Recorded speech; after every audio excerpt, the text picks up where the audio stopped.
South Korea is looking both ahead and behind after a groundbreaking presidential election.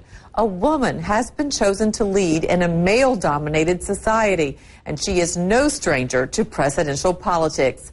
Park Geun-hye served as First Lady in the 1970s after her mother was murdered. In one of her first public appearances since the election, she visited her father's gravesite. He was a dictator who helped build the country into an economic powerhouse after the Korean War. In Korea, the future is often won by appeasing the past. Park Geun-hye began her life as president-elect by visiting her political ancestors, former leaders buried in the National Cemetery. Of course, in her case, the ancestry is real. Park Geun-hye's father is one of them, a military autocrat who built the nation's economy at the expense of democracy, say many. Politics on the peninsula now is very different. Ms. Park won Wednesday's election with 51% of the vote. But some things don't change. Speaking to reporters after her visit to the cemetery, she said security was a priority. Opponents have questioned how serious Ms. Park is about seeking warmer ties with the North, something she said she would pursue, albeit cautiously, once in power. But as news of her win came through on election night, Park Geun-hye told the nation she wanted to be a president who keeps her promises. Those promises include reforming South Korea's economy while riding the global slowdown and dealing with a range of diplomatic tensions in the region, not least with Japan, where a new right-wing government has just been elected. Ms. Park also said she wants to improve opportunities for everyone.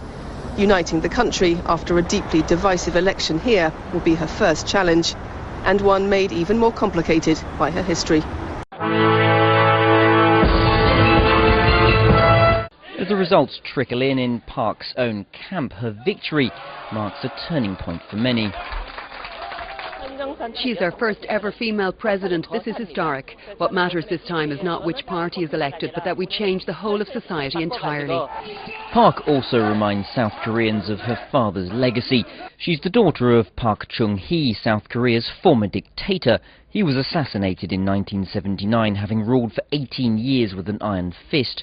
His rapid modernization of the country paved the way for its economic strength today, but the progress came at the price of numerous human rights abuses. Park Geun-hye has recently apologized for that, but nostalgia for an era of decisive leadership played a key role in her victory.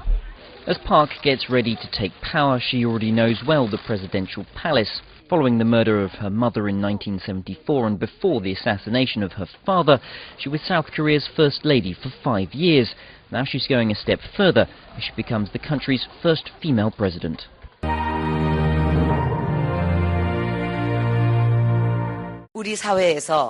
I will try to make the society share economic benefits without anybody isolated from the fruits of the economic growth. That is the real meaning of the grand unity of the people, economic democratization and happiness of all the people. That pledge will be difficult, though, to put into place in government. These huge companies are really the key drivers to growth. There isn't another real side to the economy. And so she will have to both rein these companies in while making sure that they continue to make money and continue to be able to support the South Korean economy. She also moved on to the issue of North Korea, campaigning throughout this campaign on the basis of greater engagement, moving away from the hardline policy of the current administration of her fellow conservative Lee Myung-bak, talking even of a possible summit meeting with Kim Jong-un. But she acknowledged in her news conference today that the recent rocket launch from Pyongyang did make the security situation on the peninsula more grave. North Korea's launch of a long-range rocket has symbolically shown how serious the reality is that our security is facing now.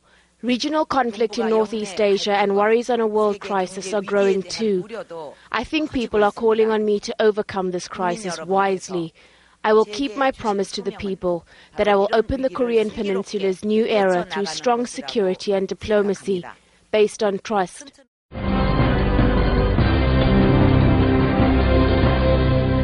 Park won more than 51% of the vote. Moon took 48%. During the campaign, Park trumpeted her wealth of political experience. She squared off with Moon on a number of issues. South Koreans want their next leader to rein in conglomerates. They say powerful business blocs are taking market share away from small and medium-sized firms.